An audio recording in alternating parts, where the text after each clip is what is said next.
put a lot of pressure on you if you're the first kid to drive. If you're the second, third, or fourth kid, they're already used to the process.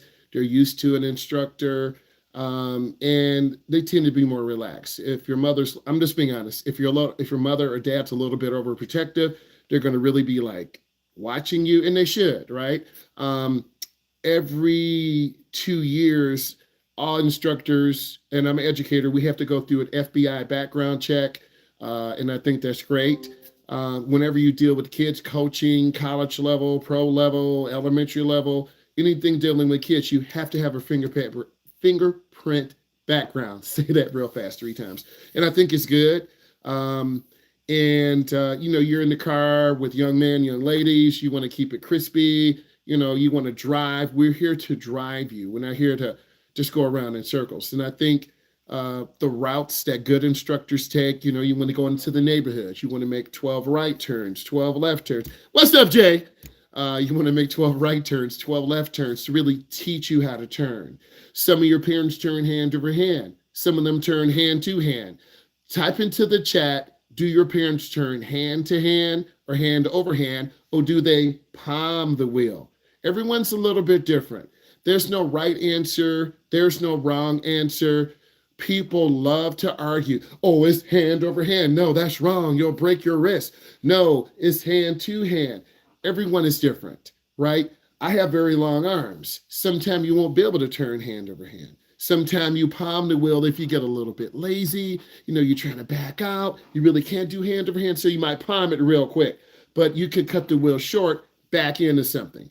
And I think you will watch your mom, you will watch your dad. If you're the second or third kid and your sister did real bad, your parents are gonna be like, oh my God, they're gonna watch you. Or if your sister, brother did real good, there might be pressure on you. Every parent is different. I always talk to the parents. I say hi. I look at them. I want to know, where you come from, right? All parents are busy. They have to work. They have to do what they have to do. Yes, you can. You can talk to me. I'll be streaming live for about a half an hour. Then what I need you to do is go on Instagram, driving underscore with Myles, leave a message. Sorry, I had to mute myself. You're good. Thank you. Thank you. But I think, when you got a side instructor like me who's looking forward to driving you. I mean, we're going to go on Christmas break in 9 days. If I wanted to drive all day, I could. But it's not that serious, right? I'm probably going to have 20 students to drive. I can set my own schedule. So I want to hustle, make money, but also I want to enjoy my family. I want to play video games. I want to build my new computer. My son's coming home from Belo Horizonte, Brazil. He came home. He's in Texas. He'll be flying up. He'll be here about a week, and he's going back down to prepare for the USFL draft. And there are a lot of things happening. So, but driving is my second job, and I really love it. And then once you get in the car with a good instructor, you'll feel comfortable. It takes about a half an hour. And another thing, wear thin sole shoes. Converse are good shoes. Crocs are okay. Don't wear open toe sandals. Don't wear really thick sole shoes. If you wear thick shoes, you will slam the brake. You'll slam the gas. And look, we're in the Midwest. The temperature outside is about 25, 27 degrees. With wind chill, it's probably 20 degrees. You will slide. No, Sophia, girl, come on with those slippers. Girl, come on. She got to be playing. Sophia, your foot's going to slip out. It's funny. Your foot's going to slip out of the slipper. Right? I should have been like a English teacher writing rhymes. Your foot's going to slip out of your slipper. I've seen students' feet slip out of the slippers, and they're like, and then they panic.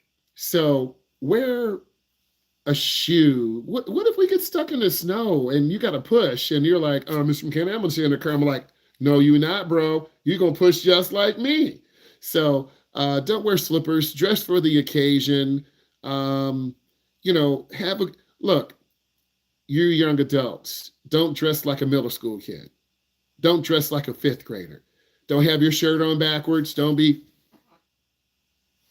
Dress like a young adult. If our car breaks down, we're going to have to walk. If the car gets stuck because you put it in the ditch, we're going to have to get out and push. If we have a flat tire, We're going to have to wait 45 minutes, an hour for a car. Dress appropriately. But I'm a kid. I'm going to wear my hoodie. Well, I guess you're going to freeze in your hoodie. Okay. Next, I would say if you wear glasses, wear your glasses. If you're on anti anxiety medication, take your medication. If you have something where you can't focus, take your medication. A lot of kids, like, I don't want to. If you've been taking medication, do that. You are here because you want to learn how to drive. If you have fear and anxiety, it's called gradual exposure. We'll take you through the neighborhoods. We'll take you on a street, off a street. We'll go from a parking lot to a neighborhood, from a neighborhood to a side road, from a side road. It's really important that you build that confidence. I'm about building your confidence. I'm not just going to throw you on the road and say drive in front of big semi trucks and cars, because that will overwhelm you. And if you're overwhelmed, you're going to drive slow. And if you drive slow, you're going to make drivers angry, and they're going to tailgate you and cut you off. People do treat us differently because we are in a driver's ed car. So I need you to take a breath back and realize the gravity. You're a student driver. You're going to hit the gas when I tell you hit the brake. You're going to hit the brake when I tell you hit the gas. I'm going to tell you go right. You're going to go left. Accidentally. I had a young lady almost go through a red light. If I'd have hit the brake, we would have got killed. It happens. All of you had that potential because you're beginning drivers. If you had 5 years, 10 years, 12 years, that's a different thing. So the expectation is we start at zero. I gradually increase it in neighborhoods, making right turns, left turns, backing in the driveway, pulling out, parallel park. And then once I see you get comfortable, we're going to go on the main roads. You've got to drive at the speed limit. Beginning drivers drive. Next tip, you drive about 10 under, 12 under. A little too slow. You're going to get cut off, Parker. You're going to get cut off, Gabe. And when you get cut off, people are like angry. It's not like 3 years ago, 5 years ago. Oh, that's the driver. No, people got to get what they got to get. I got to go get dog food. Oh, there's the student driver. I got to go get dinner. Oh, there's a slow driver. Now, I want you to type in, would you rather be behind a slow driver or fast driver? Again, type it in the chat. Would you rather be behind a slow driver or fast driver? You put that in. All of you put it in. Would you rather be behind a slow driver or fast driver? Okay? All of you do that.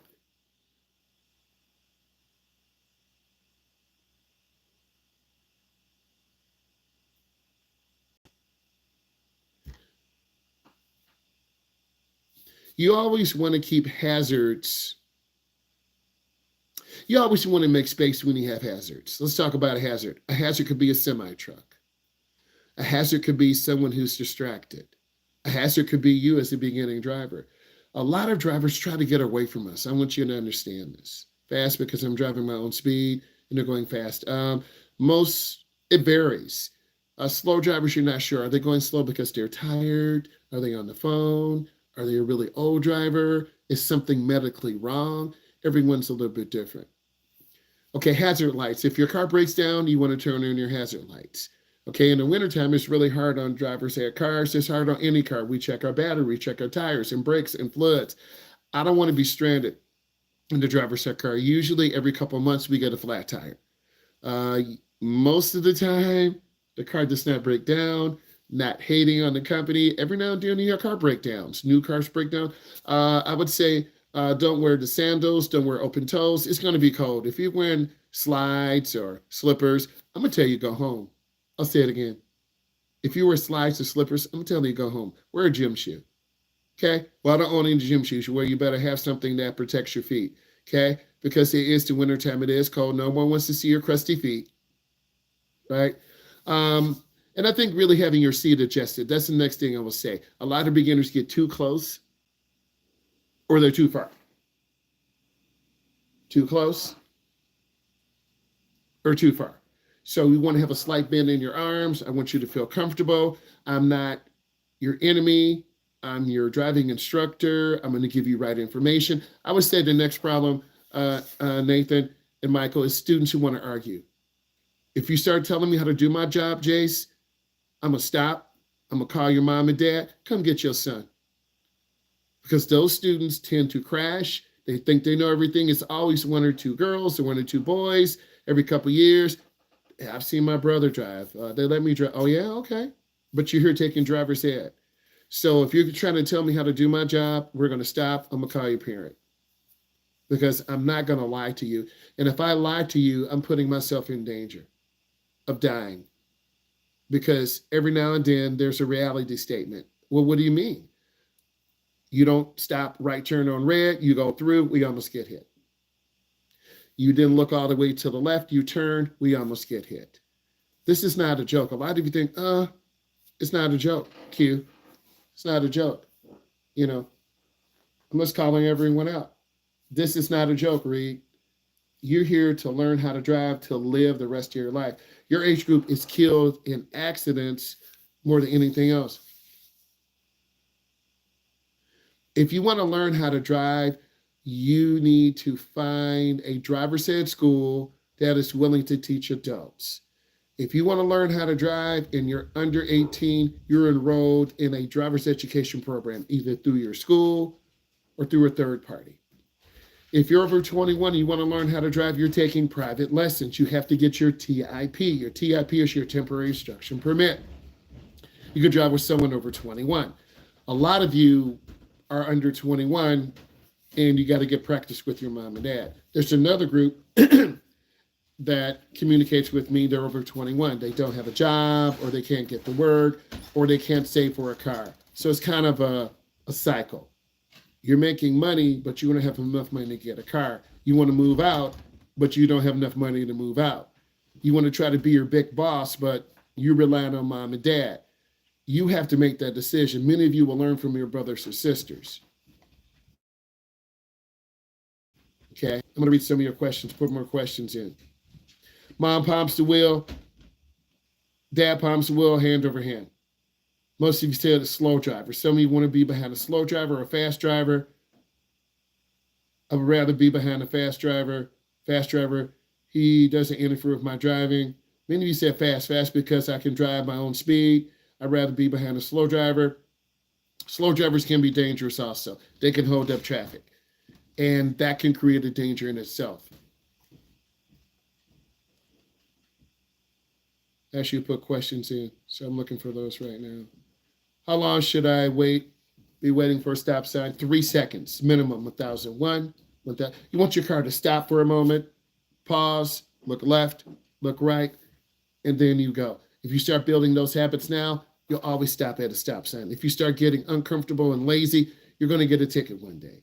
And that's the simple ticket you don't want.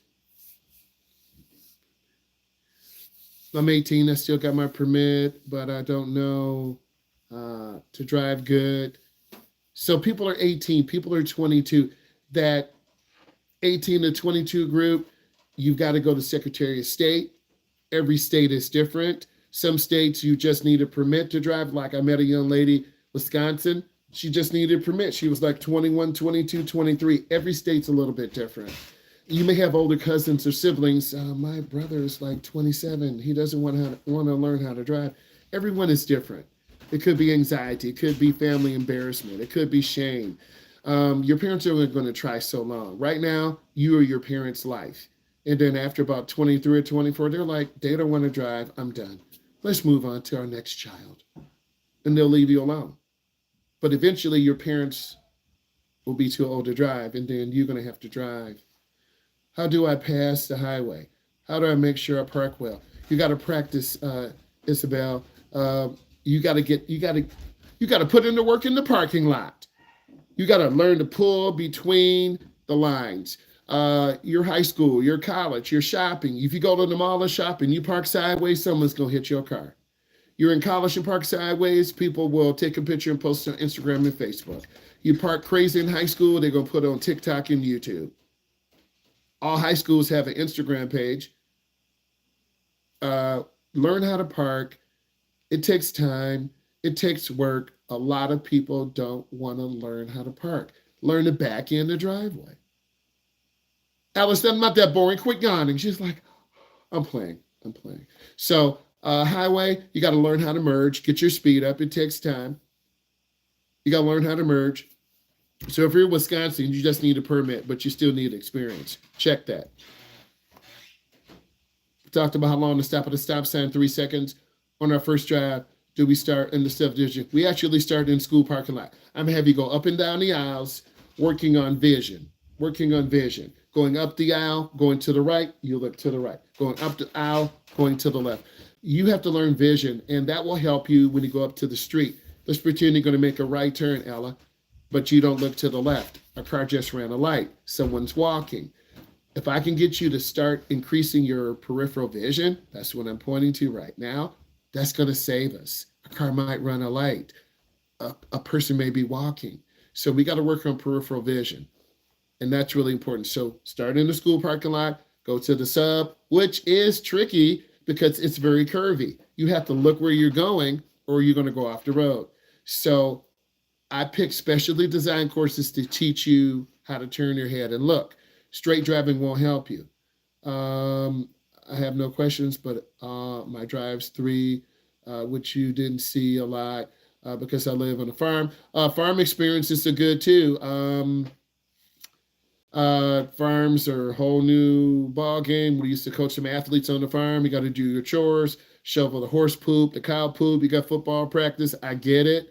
Farm experiences are different than city experiences. City experiences are different than suburban experiences. Highway drives are different. Deep driving are different. So I don't have much, but if we go 10 miles outside of town, we're on the farm. So what's the big deal? Moo, right? So what's the big deal on the farm? But there are different aspects. What aspects of driving are much more important? Vision, feeling comfortable, recognize. Let's go with the farm aspect. You're driving on a crown-shaped road. They're moving the cattle across the street.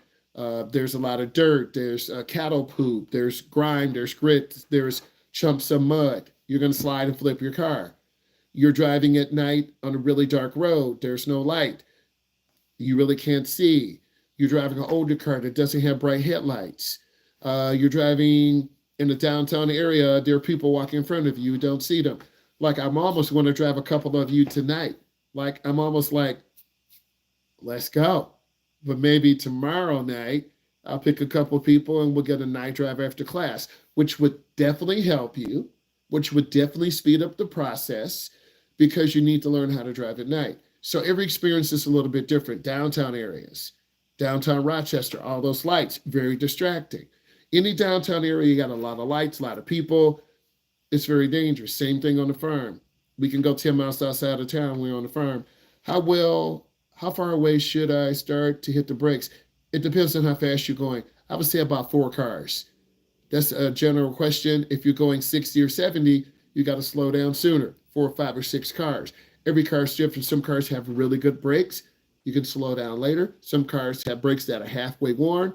You got to slow down sooner. If you're driving a heavier car, you got to slow down sooner. If you're driving a lighter car.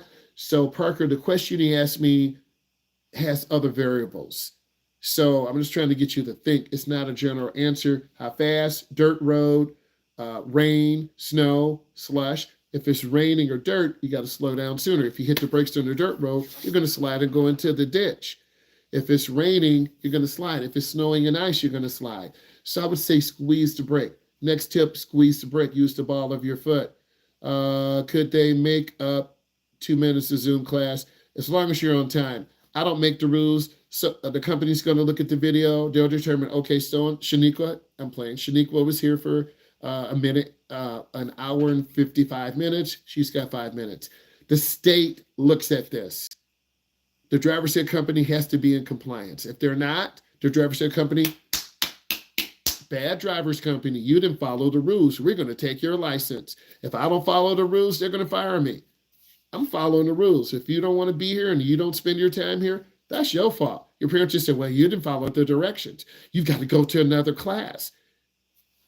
I follow the rules. We start on time, we end on time, and I cover because the session is recorded. Occasionally my bosses look at it and laugh. I don't have anything to hide because I speak truth.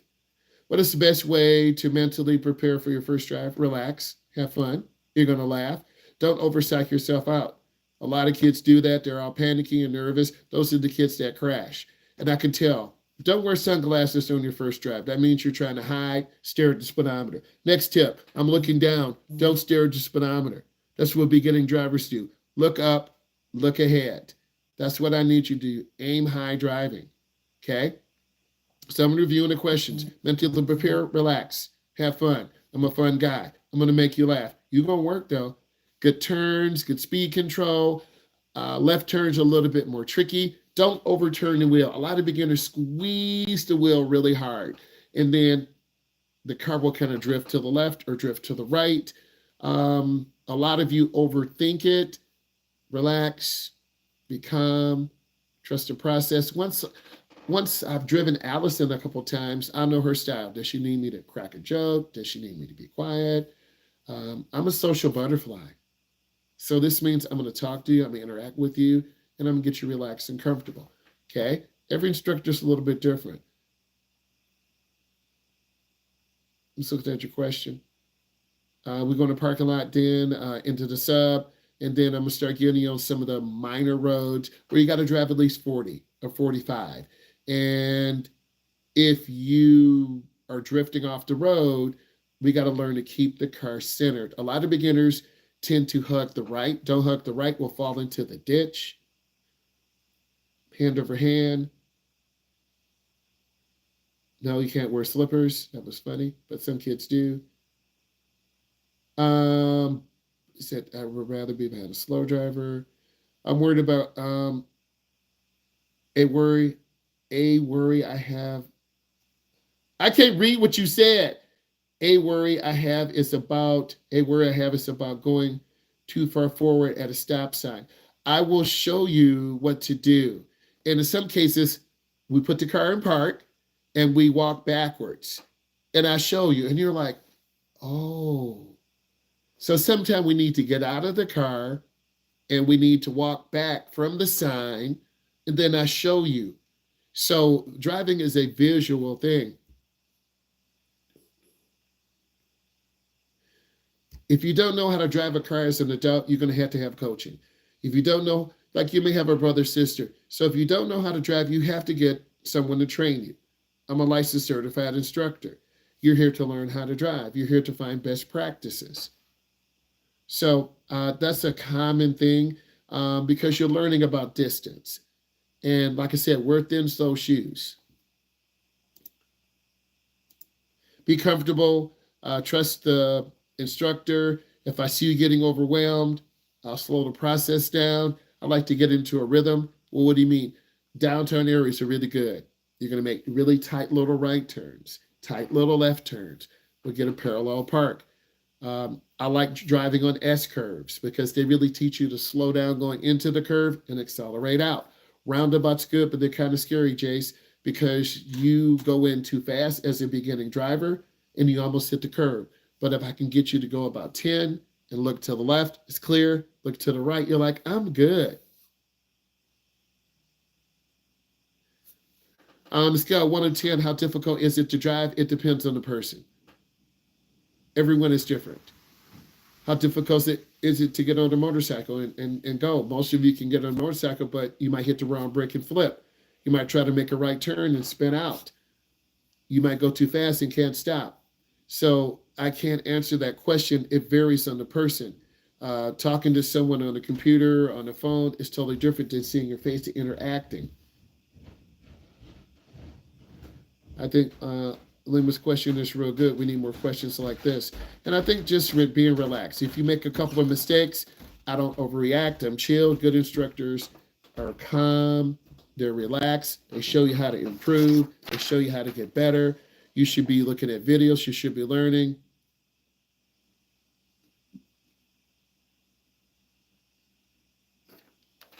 Getting an instructor. I think looking in an area, finding a good instructor.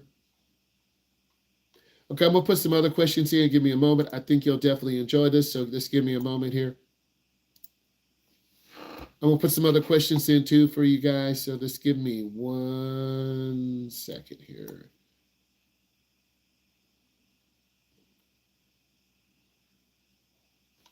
I'm going to put some questions in. Give me a second here.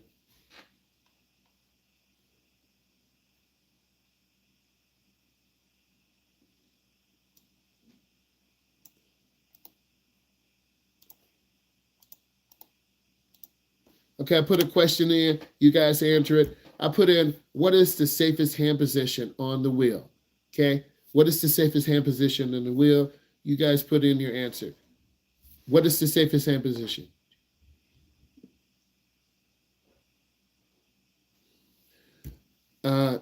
Jay, of course I will help you, and I said I would. When I'm off tonight, we'll reach out on Instagram, and then I'll check my messages. You got to follow me on Instagram, and then I'll reach out to you. Here right now, you're learning, and I think it's good. And then also you can put in what you think, and all of you can. So some people said 10 and 2. Some people said 9 and 3. I like both hands on the wheel, right? Both hands on the wheel, you're guaranteed to have control. The National Safety Highway Transportation said 7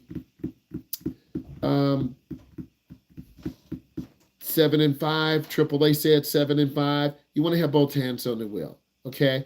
Now, what you do with those hands, it varies, okay?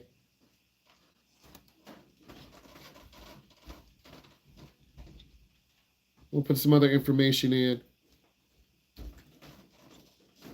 Trying to give you some good information.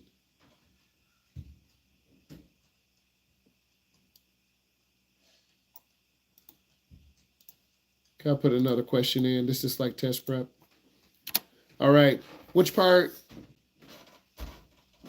part is most likely to get lost in a parking lot? Is it hubcaps, side mirrors, or your patience? Sorry, you got cut off.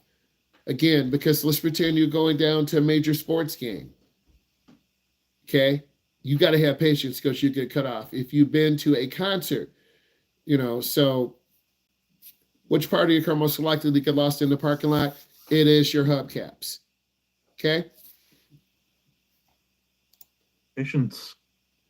Patience is always the virtue, but remember the group I'm talking to young kids. You don't have patience. You want things now. You want to be done. I put another question in. What does the flashing red light mean? Does it mean go faster, treat it like a stop sign, or flash back your lights? Please go ahead and put that in. Jay, I'm for real. All you got to do is go to my Instagram, Driving with Myles, and then I believe you follow me, or, once you follow me, and Jay, if you should be on Instagram, and then I'll give you a call after this. I'll message you. Okay? Do that. I'm serious. So treat it like a stop sign. And this is like some test review. Right? I'm putting in another question right now. This is good. So let's keep going. Paste. Okay, here's the next question. What is most ignored rule in driving? Is it turn signal, seatbelt, or not honking unnecessarily?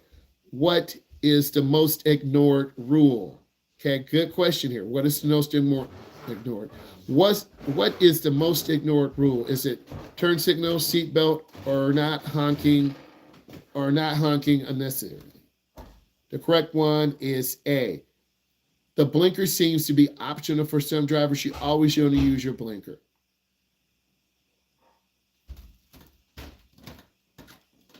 Okay, I'm putting some other information in. And this kind of tells me where you think, and this is a little test review. It's a little bit different. I like to do different things. Next question. What should you do if an animal runs out in front of your car? A, honk your horn. B, swerve wildly. Or C, stop and wait till you're safe.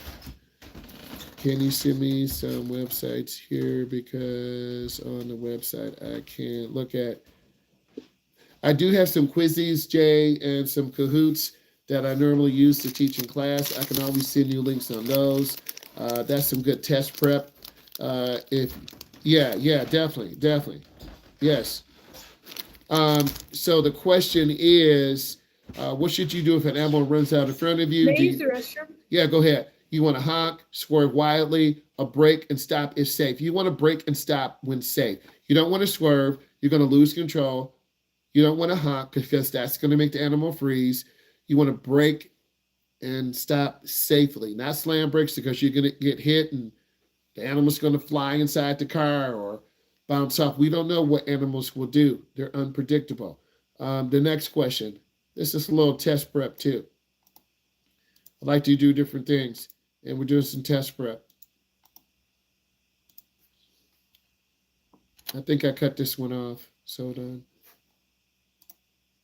What is the best way to avoid a blind spot accident? What is the best way to avoid a blind spot accident? Check mirrors, turn your head to check, or have a passenger keep watch. Again, what is the best way to avoid blind spot accidents? Is it to check your mirrors, turn your head to check, or have a passenger check? And Jay, I do have those tools because I'm an educator. They're on my computer, and I'll share them with you. Obviously, we want to have a little privacy. We don't want the whole net to know your email or my email. But on the Instagram thing, we can reach out and then we can talk. I do want to set up a stand store, and then we can I can deliver some digital products that I have that can help you. But Jay, I'm too lazy to put the stand store together. I got to do it. The best answer is B, turn your head to check.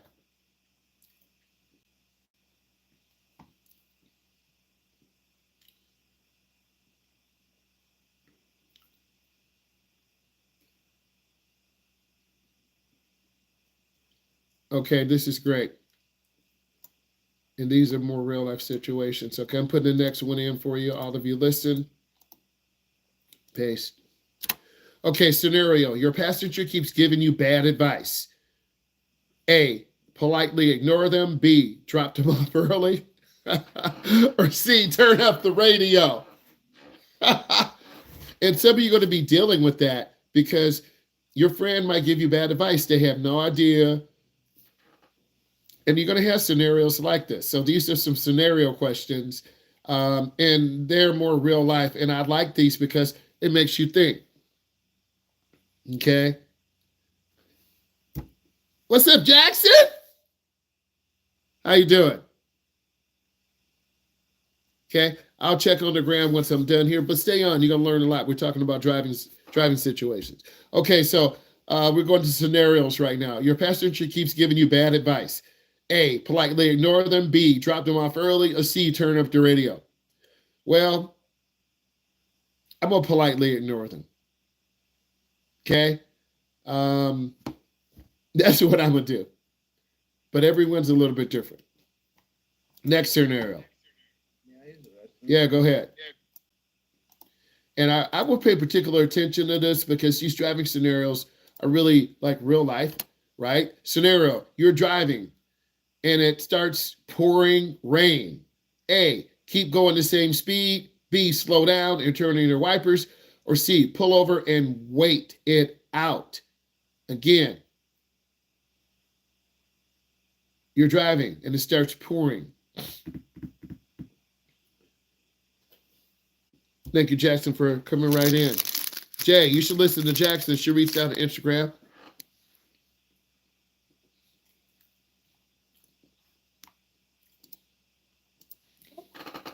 All right, let's keep going. These are great driving situation questions. And then, you're going to learn more because you got to think and react. So you're driving and it starts pouring rain. Next thing, I'm going to slow down, right? You want to drop at least 10 miles an hour. Turn on my wipers. If it gets really bad, like really, really bad, I'm pulling over. I'm calling them up. I'll say, it's late. It's dangerous. I'm not driving. No problem. Because you don't want to put your life in jeopardy, someone else's life in jeopardy, because people will drive in any situation, anytime. Okay, next scenario. I like these scenario questions, man. If you like these scenario questions, give me a thumbs up. Okay? Come on. If you like these scenario questions, give me a thumbs up. I got a split screen on. So hold on. I'm going to put this in next. Thank you. Okay, next scenario question. You forget your wallet or purse at home. you got a toll. A toll is where you have to pay money to go through a toll road. What do you do? Oh, you guys are popping it in. Do you speed through? Do you call for assistance and pull over and cry? Oh, question. Out of what state are you teaching? Midwest, Maryland, where am a smaller squirrel. Okay, you don't want to look. A human life is worth more than an animal life. And I'm not an animal killer, but you've got to be safe. Okay. So the question is, you forgot your wallet, purse at home. You got to go through a toll road. Now, if you don't put the toll in, you're going to get a ticket. They're going to take a picture of your license. You're going to get a toll bill coming home. Ask me how I know. We have someone in the family who likes to go through tolls and don't pay. That ticket could be double. Instead of $4.50, it could be $24.50. So you might as well pay, right? If you don't pay, sometime the gate won't come up. Then you're screwed. Literally. Can we keep going to the next question? Good questions. I like these scenario questions. They make you think. Here we go. And you're learning. And that's what this class is about. We're not robots. Okay, next. You're running late and there's no parking. What do you do? Do you double park quickly? Do you circle around and find a spot? Or you call your friend and have your friend save one for you? Oh, that's pretty good. Think about that. That is pretty good. It depends on where I am. Like if we're going to a major sporting game and my friend's down there, I'm like, bro, can you send me a spot? But then you're going to have people mad at your friend. Get out of the spot. Why are you parking like that? And then they get into a fight, right? They get into a fight. So you think about that. I would say probably B, circle around till you find one, right? But if it's still early, I would have a friend maybe save a spot. Depends on what type of event is it. Here we go. Next scenario. I like these questions. Something different. Next scenario question. You're stuck behind a slow-moving driver in the fast lane. What's your move? Do you flash your headlights? Oh, you guys are pop. Do you flash your headlights? A. B. You wait patiently. Or C. Pass safely when legal. Sorry, I cut that off. Again, next scenario question. You're stuck behind a slow-moving driver in the fast lane. What is your move? Flash your lights, wait patiently, or pass safely when legal? Here's what I've seen. They're going to tailgate you aggressively. They're going to wait a couple seconds. And if you're not moving, they're probably going to flash your lights. Then after that, they might aggressively tailgate you, and then they're going to cut out. So it really depends on the situation. But people have no patience for this.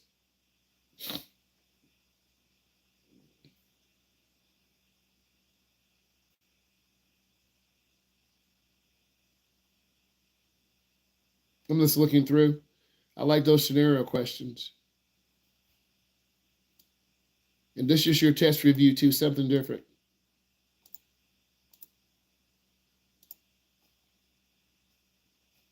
And put in the next question. Yes, C and B. Okay, next question is, what is the speed limit in most neighborhoods? What is the speed limit in most neighborhoods? Type it in. It says most neighborhoods. What is the speed limit in most neighborhoods? Please go ahead and type that in. Speed limit in most neighborhoods. It is 25 miles an hour. Speed limit in most neighborhoods is 25.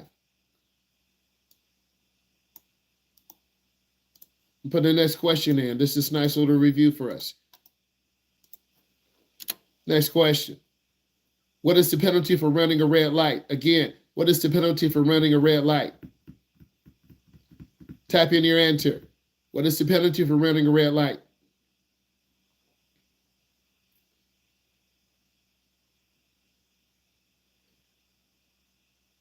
Again, let's type in the answer. In our location, we're in the Midwest, you're going to have a fine. You're going to have to pay a fine, a certain amount of money, and you're going to get points on your license. Some states don't have points, and you just pay. So you will get points on your license, and you will have to pay. If you get so many points, you're going to trigger a response from the DMV. You're on probation for 3 years, newly licensed drivers. You keep getting tickets, you will eventually get dropped from your insurance. And you could get hit as well. Thank you. Next question I'm putting in. I like this. It's quick and easy.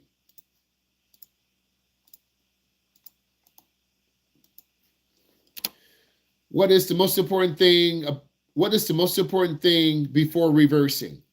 What is the most important thing before reversing? Reversing is when you back up. What is the most important thing that you should do? Reversing. My girl said pay the ticket. Yeah, you're going to have to pay or they're going to put a warrant out for your arrest. Hey, let's talk about this. If you don't pay the ticket, there's going to be a warrant for your arrest. Well, what if you don't have the money? Well, they usually give you 30 days, 2 weeks, 10 days.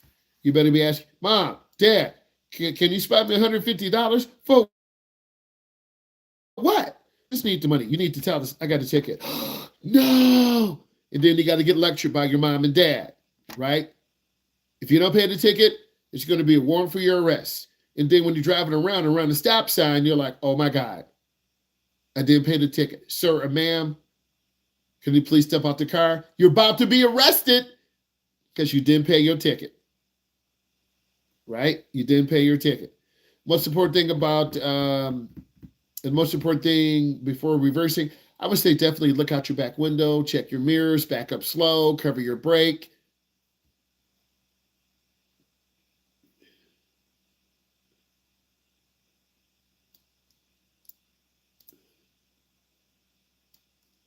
This is kind of a trick question. I like this to review. I can see where you are. Check your mirrors, definitely.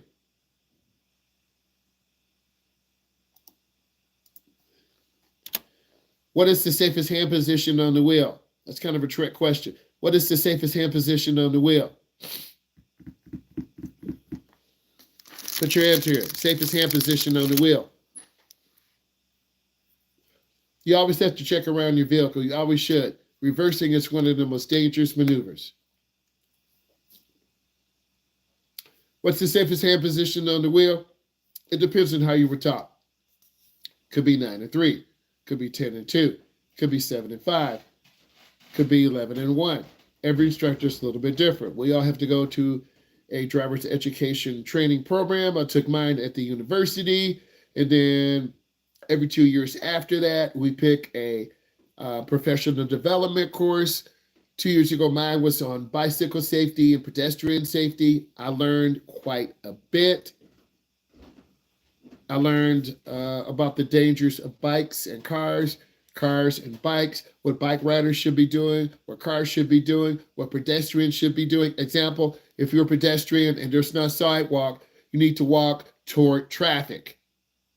If you're a pedestrian, let's say this, if you're a bicyclist, you need to ride with the flow of the traffic. But people don't do that.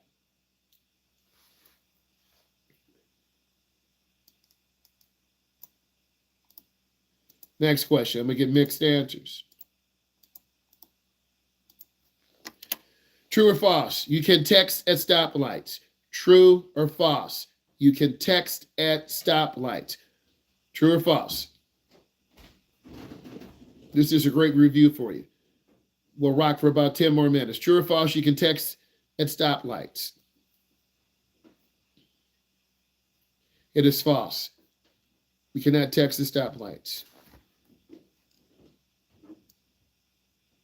Next question I'm putting in, you notice I'm picking it up. Keep the questions coming. Okay, paste.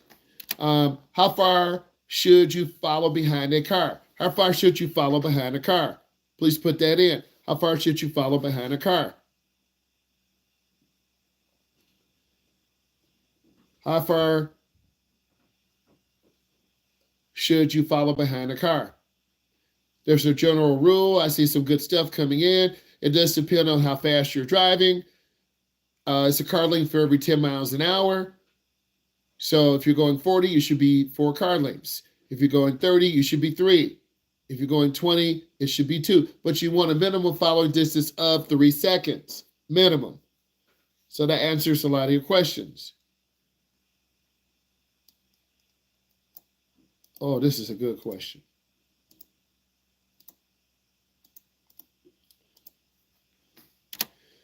What does the yellow curb mean? Some curbs are painted, some are blue, some are red, some are yellow. What does the yellow curb mean? Yellow curb, what does it mean? Each of those designated colors, you don't have time to look it up on the internet.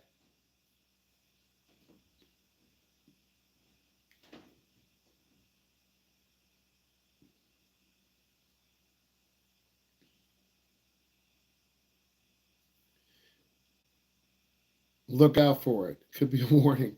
No parking.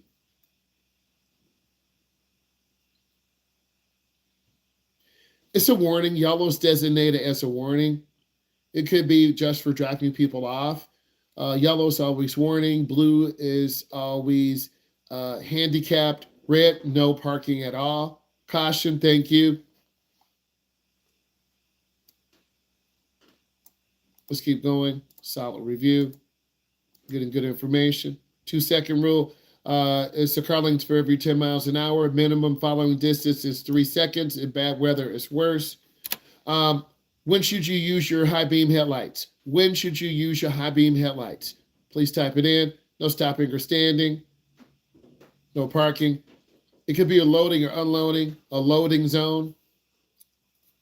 When should you use your high beams? High beams. It's kind of a trick question.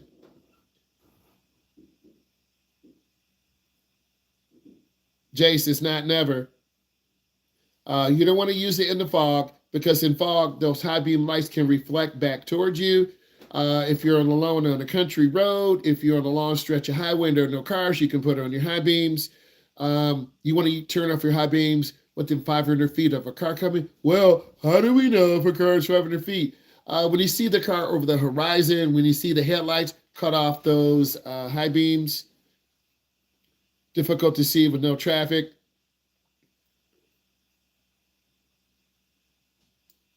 This is a good one. This is another good one. Open road, yes. True or false? Tailgating saves gas.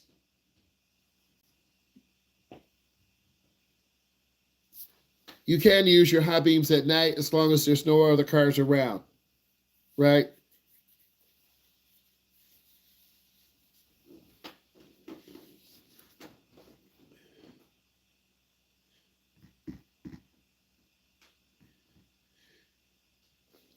Tailgating does save gas, but it's a very dangerous maneuver. It's called drafting. A lot of semi trucks do that, but you don't necessarily want to tailgate someone. It's a very dangerous maneuver. And in our location, if you tailgate someone, you're at fault. You're going to like this one.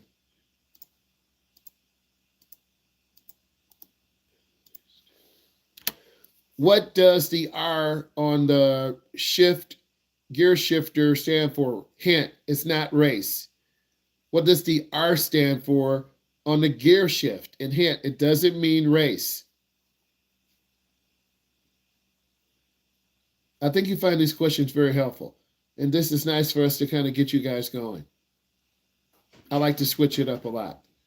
Again, what does the R mean on the shifter? And hint, it doesn't mean race.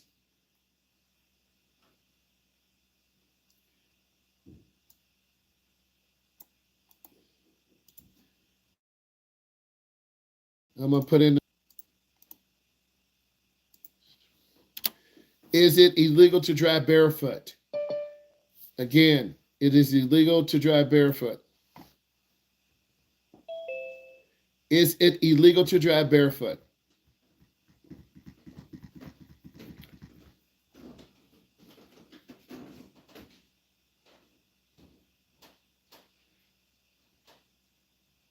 It's not illegal to drive barefoot, but it's dangerous.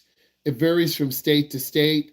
Again, it's not illegal to drive barefoot, but it is dangerous.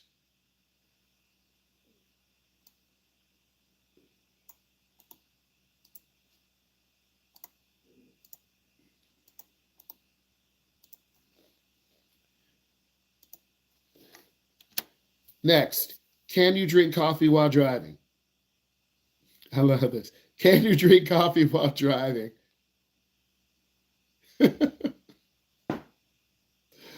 Can you drink coffee while driving?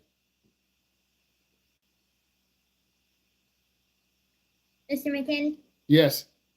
this device is about to die, so I'm about to join on in a different one. You good. Okay, thank you. I like what Lima said. If you have super hot coffee, you know you're going to burn yourself and get it all over you. It's not necessarily illegal. It's just a little dangerous. Your mind is going to be on the coffee. It could be really hot. You could burn yourself, get coffee on you. They have a lot of things to go. Some of you probably saying, well, they have coffee cup holders in our car. What are we supposed to do? Right? Again, I like these questions. It's just different. We're shaking it up a little bit, and we're making us all think, and we're growing too. Okay. Do red cars get more tickets? Do red cars get more tickets? Red is a bright color. Or do brighter cars get more tickets? Do red, and I've had red car before.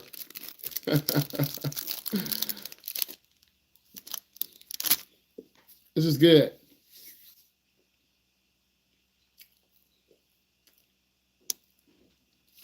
Do red cars get more tickets? No, not necessarily. Okay? Red cars do not necessarily get more tickets. They do get noticed, Sophia. They do get noticed a lot sooner.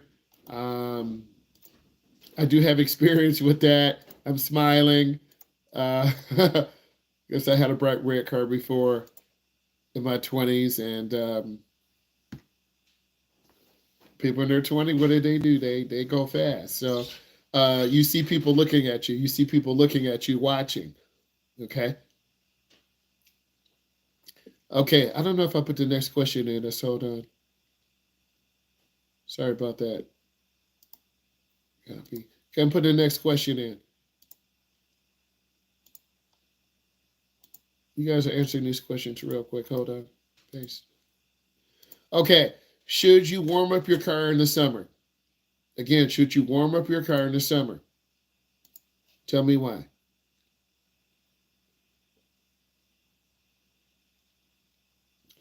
And I think driving as a young adult is different than driving at someone who's 14 or 15. Driving someone 16 or 17 or 18 is different. I had an 18-year-old just take the class to take it. He paid for the whole class. He just wanted to go through. I think driving as an adult, you have a purpose and a reason. You do not want to rely on mom and dad anymore. You may have a job. You're tired of begging your friends. I think driving as an adult is a bigger, deeper priority. When you guys are under 20, you're like, I can take it when I'm 15. I can do it when I'm 16. I can do it when I'm 17. Uh-oh, you're getting old. I can do it when I'm 18. As you get older, you're going to get more busy. And either you're going to start going to trade school, you're going to start working, or go to college. Your parents have a life. They don't want to keep taking you places. So I think the older you get, the bigger priority is this kind of pressure on yourself. And I think your parents are like, are they ever going to learn? Do they want to learn? Do you have money to pay for a driving lesson? No one's just going to give you a lesson free. That's not how the world works. You want to put gas in the car. Do you have money? You have a flat tire. Do you have money to buy a new tire? You have to get new tags because your mom, let's pretend you're driving your mom's car. Her birthday is tomorrow. You are driving a car with illegal tags under. You're going to get pulled over. If you want to drive your mom's car and she's not driving it, if you assume the responsibility, you got to put gas in. You got to change the oil. You got to take care of the car. I think a lot of people think I'm just going to drive free. There's no free drive. Like I got to put gas in the car in the morning. I don't want to have to do it, but I could go do it tonight, and that would be the smart thing to do. Or if I wait till tomorrow, I'll be rushing, and I don't want to do that. But you got to have a job if you're going to drive. Right now, you guys are relying on your parents. If you're 21 and 22, your parents will help you. But if you're disrespectful, not trying to look for a job, they're like, we're not helping you. Is it bad to rest your hand on the gear shift? First, let's talk about warming up the car. I think in the summer or in the winter, it's a lot harder because the oil gets thicker in the winter time, and you got to let the car warm up. Like if there's ice on the windshield, let it warm up a couple of minutes. Don't warm it up in the garage because all the exhaust will come in. Move it out. Let it warm up a few minutes. Okay? You can't just jump in your car and go. Let the oil circulate.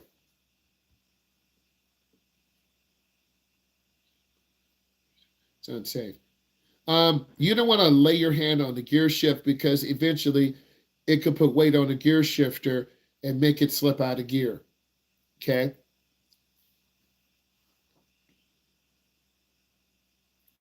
Next question. We're almost done here. Next question.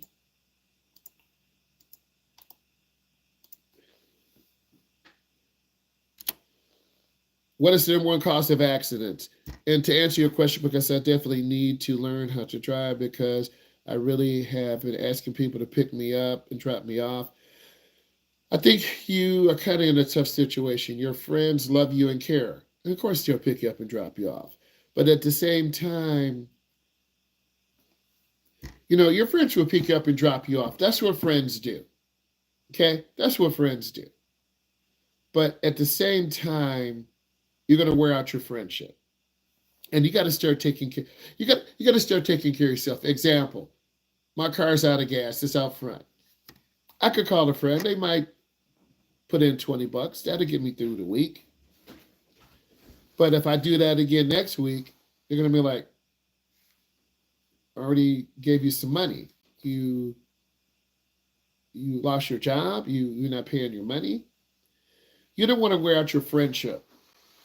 You want to be independent. And I think that's really important. You got to gain your independency as soon as possible. Well, I'm just 17. How do I show my parents? Clean your room, have a good grades, clean the dishes up, vacuum around the house. Show your parents you appreciate them. Well, what if I'm 19 or 20? Clean the house, fold clothes, fix dinner. Mom and Dad, if you drop me off, I'll go shopping for you. You just wait in the parking lot. Oh, that's so nice. Or run errands for them. And if you prove to your parents that you are worthy, they will help you. But I'm not in your home. If you're disrespectful and lying around and being an idiot and having people in and out of the house, your parents are not going to help you. Everyone is different. Everyone has a different situation. How many seconds should you wait at a stop sign? I think we already did. Put that answer in there. 3 we didn't do. Most of the time, your parents will help you. Now, if you're sneaking people in and out of the house, you're not being responsible. You're muted. Thank you. If you have to show your parents you're responsible. If you're not showing your parents you're responsible, they're not going to help you. You're not having people in and out of the house. You're bringing home good grades. You're not embarrassing the family name. Your parents will bend over backwards to help you if they see you trying. If you're not trying, they're not going to help you. So about 3 seconds. Look both ways. Minimum 3 seconds. Next question.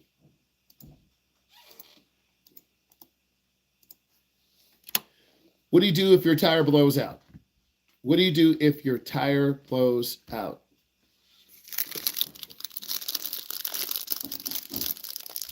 What do you do if your tire blows out?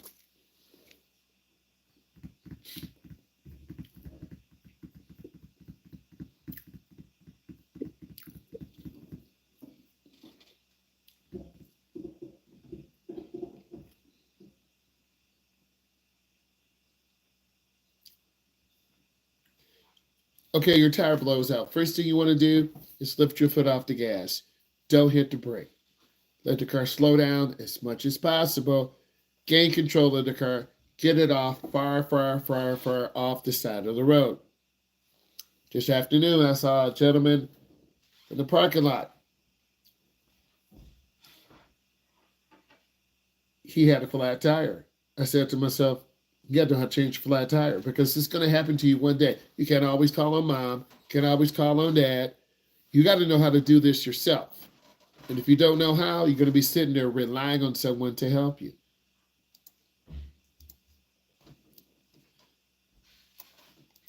We got a couple other questions.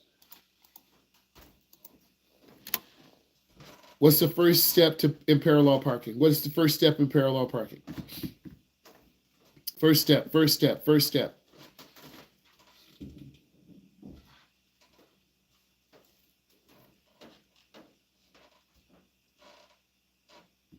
First step in parallel parking. Put in your information. First step. Because you guys will be parallel parking with me.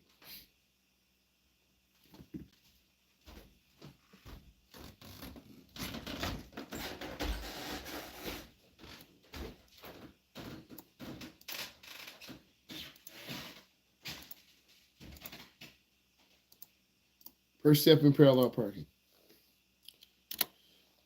Put in your answer. And the next question is, true or false?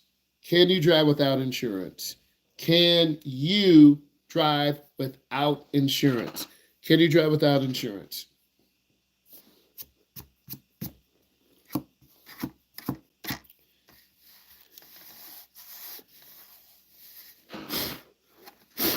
Can you drive without insurance?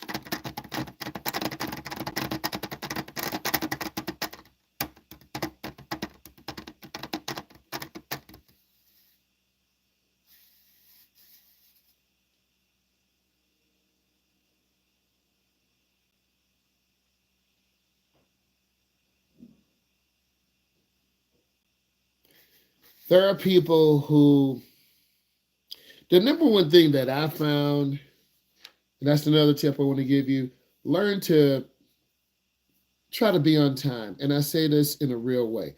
Like today, I was late to work. Okay.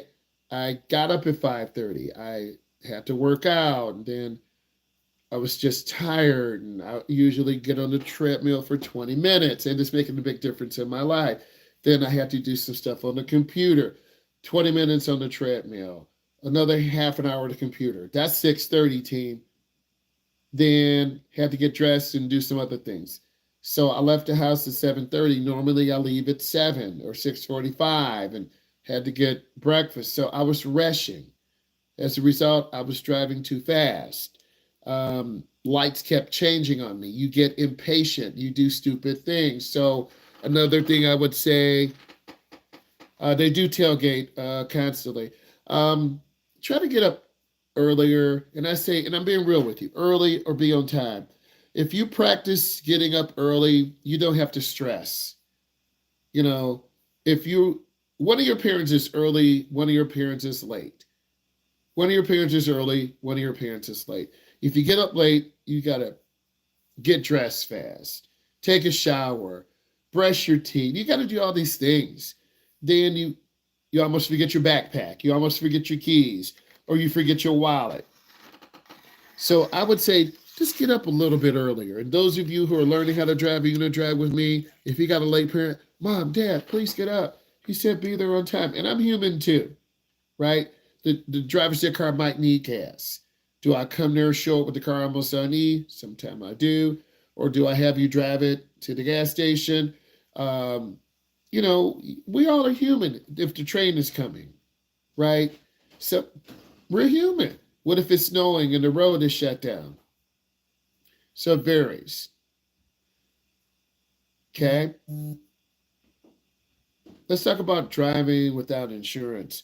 Um, you will have an accident. You should not, and I say should not. But what if I get paid on Friday? Well, is there another car in the house that has insurance? Because if you drive with insurance, you're a liability. If you hit someone, they're going to sue you and your family. Are there people who drive without insurance? All the time. But look at the family situation. Do I pay my rent or my insurance? You're going to pay your rent. Always pay your rent first to your house. Okay. Do I pay my insurance or pay my electric bill? You got to pay your electric bill. You got to manage your money. Okay. Usually, car insurance is paid monthly or every 6 months. It depends on your policy. Type in what you learned, please. Type in what you learned. I need 2 or 3 sentences. Please just say, "Oh, I learned a lot." Type in what you learned.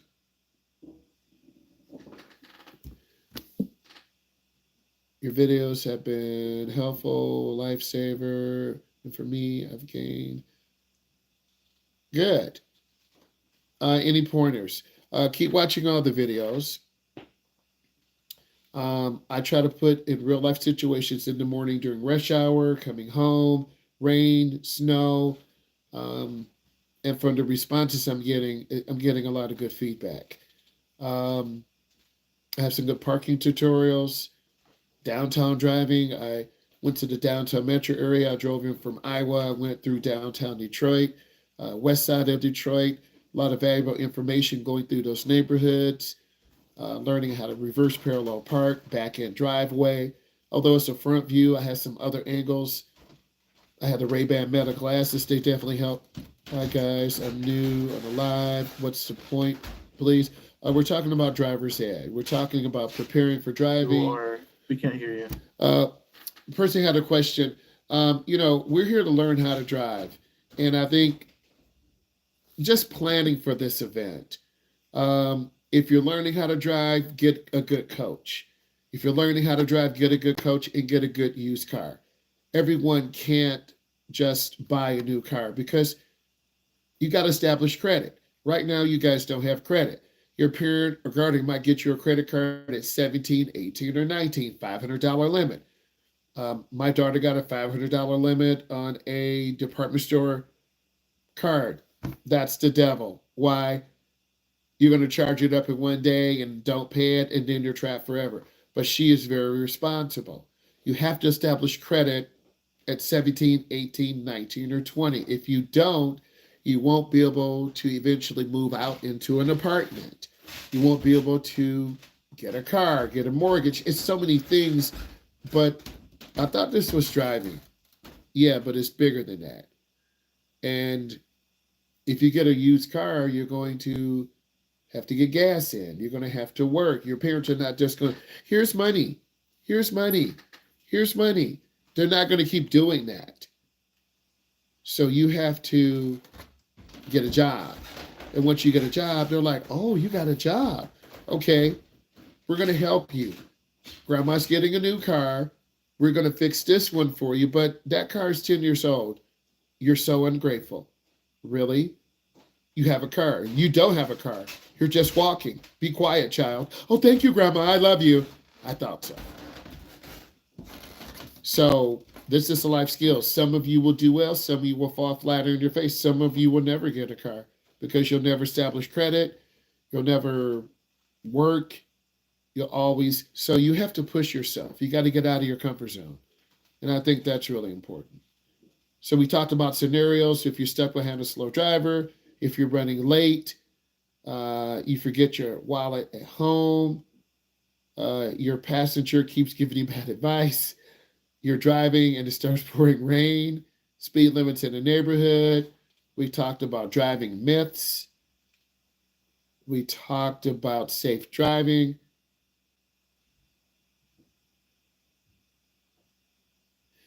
Everyone is different. Depends on who you feel comfortable with. Some of you will feel comfortable with dad. They're more chilled.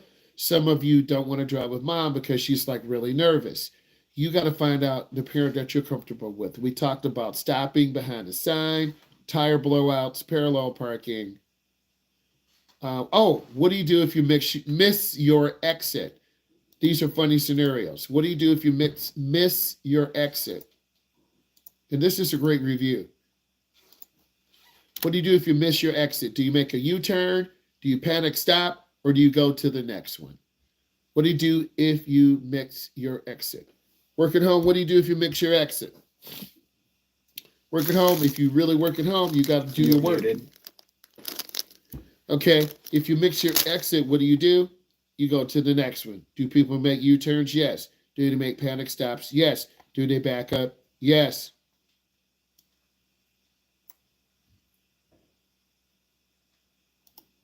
This is a good one.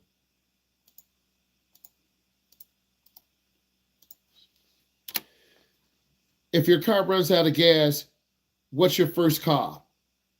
Who do you call first if your car's running out of gas? Who's your first call? Is it your mom? Is it your dad? Older sister or brother? Because if you call your parent, they're going to help you, but then you're going to have a lecture. What happened? You ran out of gas. You are not responsible. You're like, oh God, I just want to die. They're gonna give it to you, man, because you're not responsible. Okay? Or my parents love me. I can do, yeah. Okay, she wants you safe. That's good. But in the back of her mind, she's like, this child ran out of gas. Oh my God. And it happens to the best of us. What do you do if you see a police car behind you? What do you do if you see a police car behind you?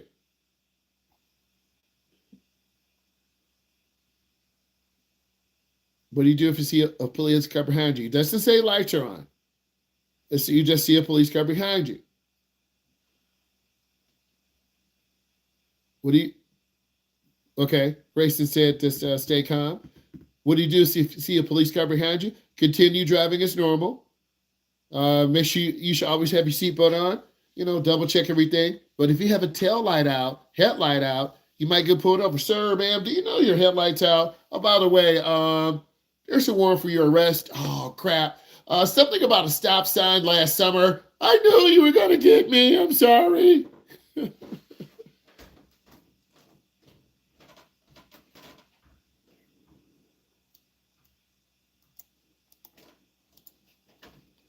Next one. Situational questions. What's your move when someone cuts you off? What is your move? What is your move, M-O-V-E, when someone cuts you off? What is your move? Meaning, do you speed up? Do you slow down? Do you change lanes? Do you just let them go by? What is your move? I'm getting a little thirsty here. Got some goldfish to snack on.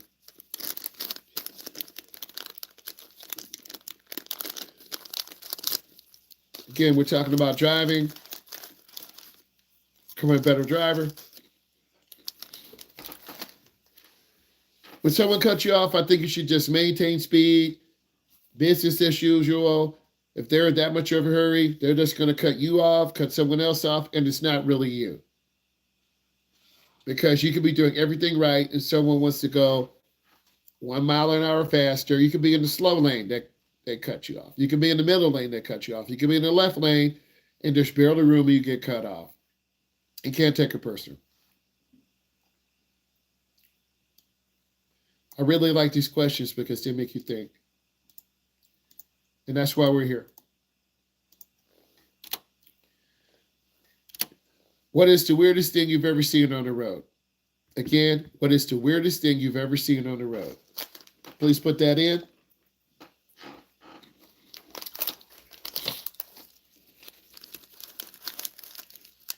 Sophia, we've all seen that.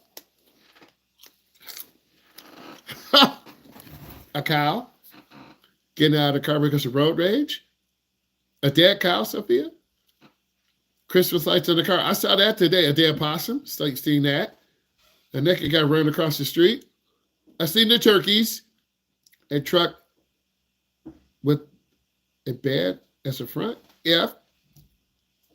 People standing in the middle of the street. Go the other way. An alpaca. There's an alpaca near us.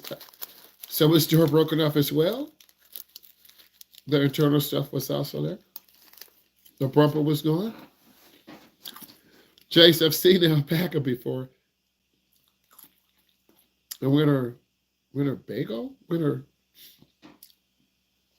Some of the answers are kind of surprising here.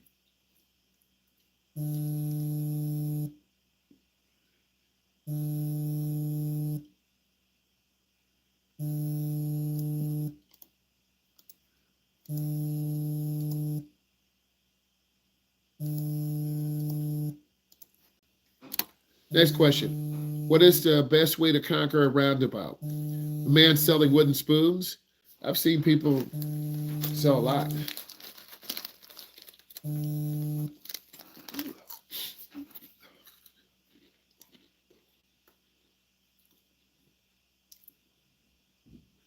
What's the best way to conquer a roundabout? These are advanced driving tips. Yield to all. Slow to slow around the turn. Be patient. You want to yield to traffic before you get in.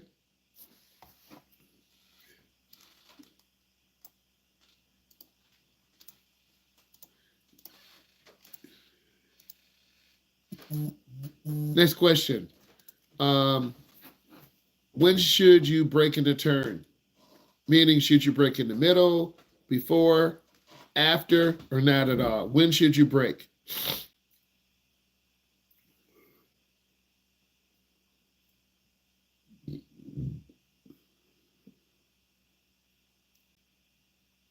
People, if you don't brake at all, we're about to crash. You got to brake. We're going to crash. Sophia, we going to crash. Lima, we going to crash. You got to do something. You got to do something, guys. And that's what beginning drivers do. You're like, well, I don't know what to do. Right? You have to do something. Pure. You have to do something. When should you brake in a turn? You want to brake before the turn. Another good question here. I like these questions. A good review. It's a real good review. It's a real one. How do you brake? How do you handle black ice? How do you handle black ice? That's a good one. How do you handle black ice?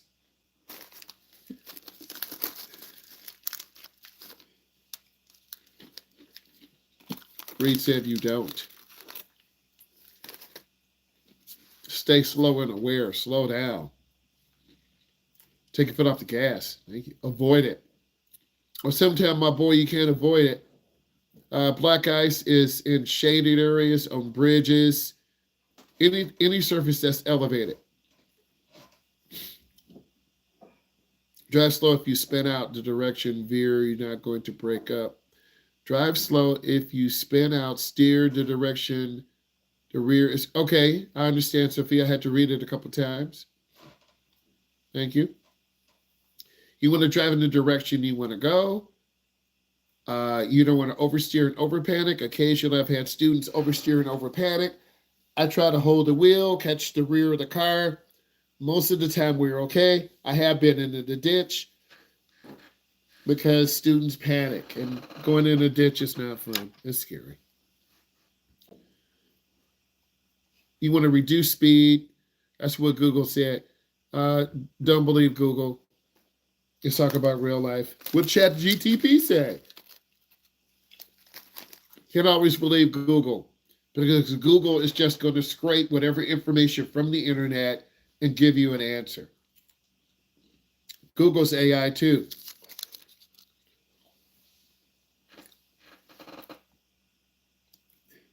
But I think experience is the best teacher. And you'll learn.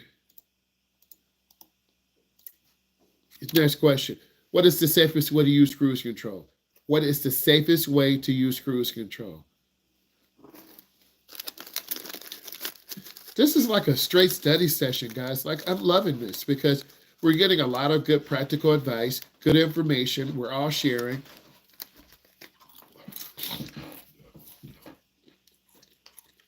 What is the safest way to use cruise control?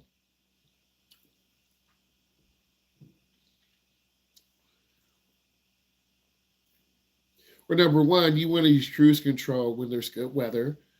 You want to use cruise control when traffic is not super busy. If you're on a deep, deep drive, 2 hours, 3 hours, 4 hours, and you're on an open highway, set that cruise. What I see now is a lot of people with the update from Tesla, they had that self-driving mode, and a lot of people are just posting their videos online of driving in a Tesla, but you still have to be careful because people can still walk out in front. And if you are dark skinned or brown complected or wearing a black hoodie all covered up, the car does not know you're a human and is going to run you over. True. So you don't want to use cruise control in downtown areas, busy areas, ice, snow, or rain. You want to use it on the open road.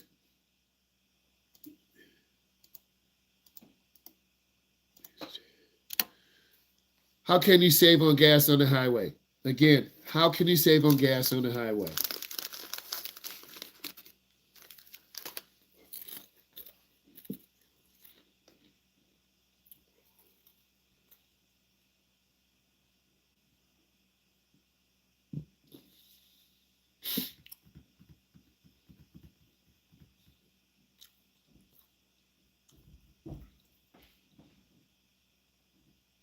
Let's be patient, Len. You tapping in. Again, how can you save on gas on the highway? Or number one, you want to inflate your tires to I want to say near the max pressure. They give you a range because if your tires are too low in air pressure, they heat up. If they're too overinflated, they'll wear in the middle. So you want to inflate them up. You want to maintain your speed, typically 65, 70. If you're over 75 or 80, you're going to use more fuel. And if your parents have an EV after about 75, 77, again, I don't have an EV, I don't know, you're just going to be out of that efficiency range. So I'll say about 70, 60. You don't want to keep changing speed, 75, 85, 90, 60, 70, because you're going to put wear and tear and have to cut off cars. So maintain good speed. Make sure you take unnecessary stuff out of the trunk. Make sure your car's running good. Clean the air filter. Make sure your tires are inflated to the proper level. I don't know if you guys have experience on this or not. Maybe you can. Share your funniest driving fail. This could be maybe your mom or dad going into a ditch, sliding through. Explain your funniest driving fail. Funniest driving fail. My funniest driving fail. I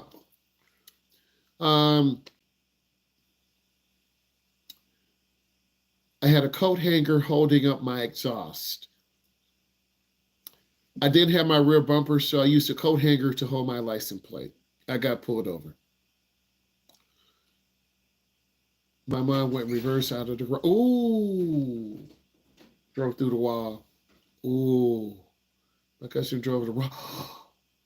Pulled out. That's more common than you think, Jace. A lot of beginners do that. They go the wrong way because they get confused. Oh my God. He really hit a car suddenly in the wrong way. I reversed out of a spot, almost ran into a car. That happens. That really, I was backing in the trailer into a garage, and I hit the side of the garage and broke my, I broke the tail light on my trailer, but I didn't break the actual thing off. So whenever I get my race car out again, I broke my trailer light trying to back in. I also did back into the wall.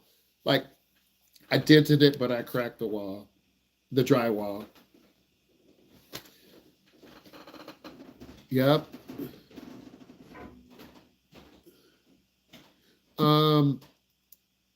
The time my grandma about a decade ago, speeding ticket officer said, little old lady in a big truck. Hold on. Little old lady in a big truck. Your brain, what? Young brain going through one day, notoriously speeding spike. Interesting. My grandma backed out of the garage, knocked off the back of the mirror, couldn't open her door. Oh my goodness. Oh, I've had students do that. What's your go-to snack? And again, this is great. This is a great review. Just I'm keeping it real. What is your go-to snack on road trips?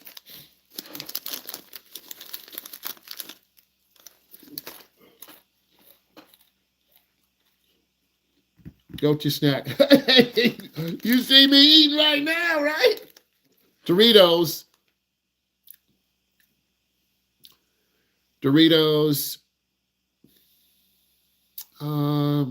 Barbecue chips, Sprite, Doritos, barbecue chips, Sprite. Oh man, I haven't had those in long. I'm trying to think of the name of them. Oh God, what are those? They're the real chewy candies, different flavors. When I was coaching varsity in high school sports, I used to get a bag of those candies. I like the Goldfish. Starburst, not Starburst. Those are good too. I can't think, I could see them. My son likes those gummy clusters. He likes the Sour Patches. He loves those. Before we would go AAU, he would get a pack of those. I can't think of the name of them. I can see them. Okay, how many road signs can he name in 10 seconds? Type them in. I'm gonna do this too.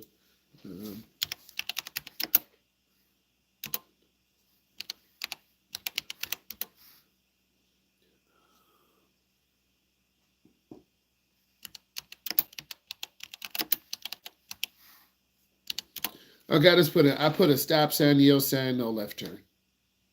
Okay? Stop sign, yield sign, no left turn. I can't think of the name of those candies. Oh, it's gonna bug me. Oh, Jolly Ranchers? Not Jolly Ranchers. Oh my God. Skittles! Yeah! Skittles. Bruh, I love some Skittles. Man, I've had those in years. Skittles. Reese's. My wife loves those. Oh my God. Reese's. Skittles, bro. Skittles. Who's the best backseat driver? You know. Who is the best backseat driver? You know. Be careful. You're going to have people listening to you. They're going to be driving you. Be careful what you say.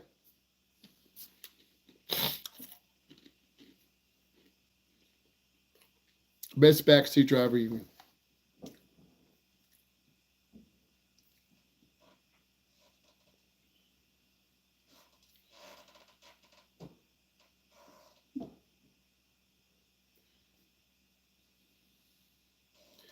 I would say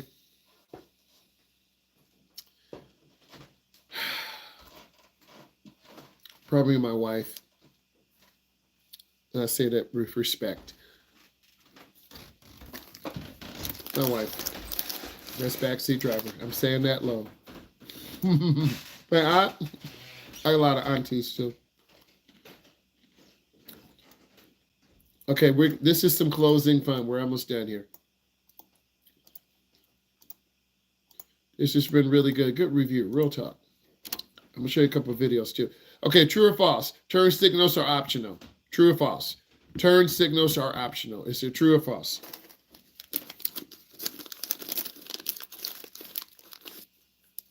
And the way this question is written, that's how they're going to be on the test.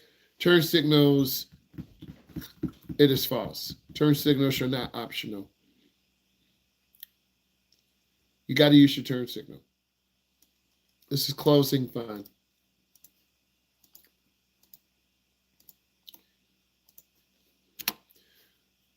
What's worse, bad weather or bad drivers?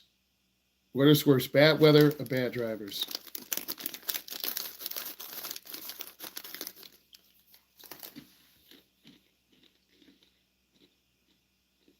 Bad weather or bad drivers? Which is worse? Lima, I got to see what you said, man. You're like,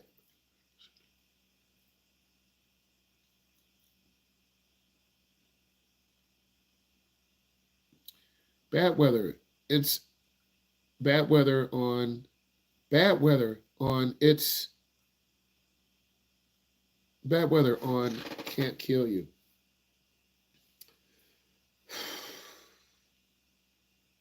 I would say occasionally we do have bad weather, and most of the time you usually can kind of catch yourself and don't skid or crash or flip your car over. But occasionally bad drivers kind of catch you way off guard. You're like, oh my God, they almost killed us, or they kind of catch you off guard. So I would have to say probably bad drivers, because they literally will flip their car and have an accident. Like there was an accident tonight before class started. I was picking up some pizza. It was really dark at the intersection. 2 cars got into an accident. I couldn't really see.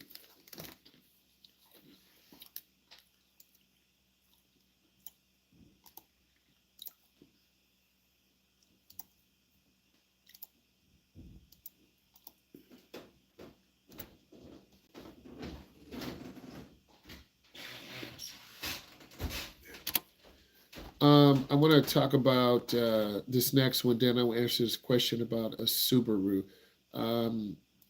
What's your favorite car name? I'm going to type this in. Okay. What's your favorite car name? In terms of the Subaru, really nice cars, but I'm like 6'4", 260. I can't fit in the Subaru. It's no way. They're beautiful cars. They look really nice. But remember, if you're certain height or certain weight, you can't fit into the car, no matter how much you like it. And if you squeeze yourself into a small car and have an accident, you're going to die. It's not worth it. Like the Ford Bronco, I test drove one, but the rail to the side is right by my head. The car is beautiful, but it's just too little for me. Why would I want to be in a car that I'm so uncomfortable? I may look good in the car, but I'm uncomfortable. Why would I? I'm not going to do that. Okay. Right now, the Hellcat, right now, the Cybertruck, I'm on that right now. Or the Tesla.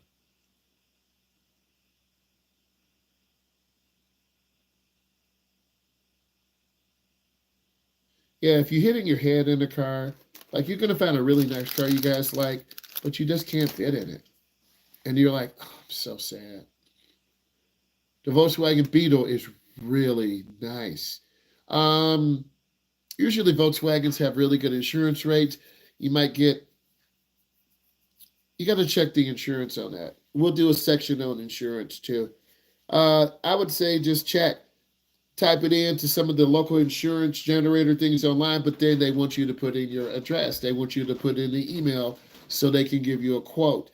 You might be able to go to 3 or 4 of those insurance things and put in a quote. They want to know, where do you live, what county, zip code. But then if you put in your zip code, they're going to know where you live.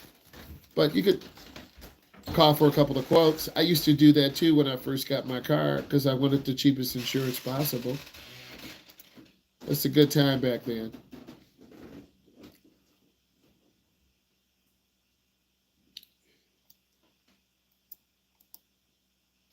Which is harder, to pick a playlist or parallel park? Again, which is harder, to pick a playlist or parallel park?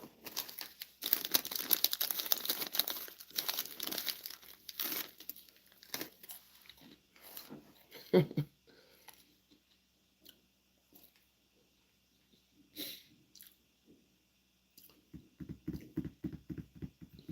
would definitely say parallel park because that's a skill you have to need. If you're too close to the curb, you'll get a ticket.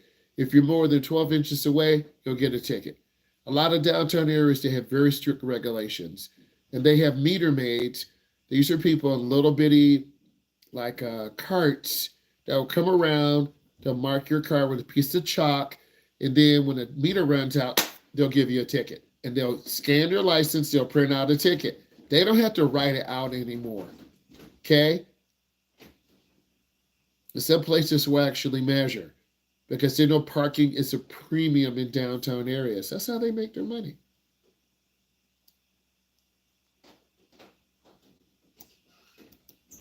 This is a little bit different question. What is the one thing you wish they taught you in driving school?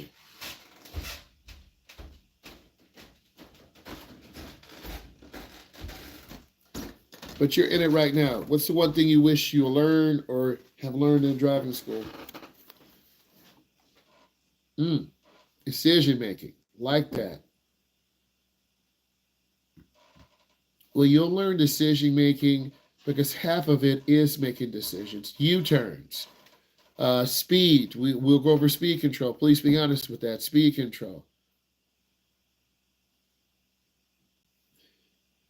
Controlling reflexes, stepping on the gas, measuring timing. That will come with practice.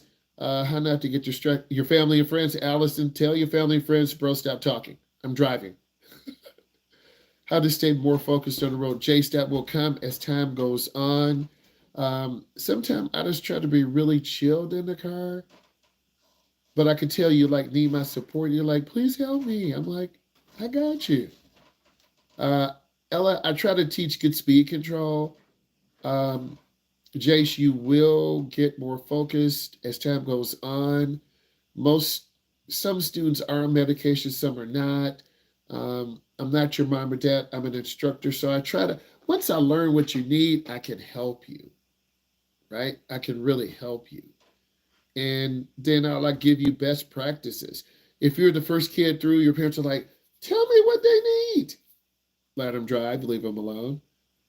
Or he's the last one through. Your parents already know how to deal with you. Or you're the only child. You already got a car waiting. Your friends and family will disturb you. Measuring timing, controlling reflexes.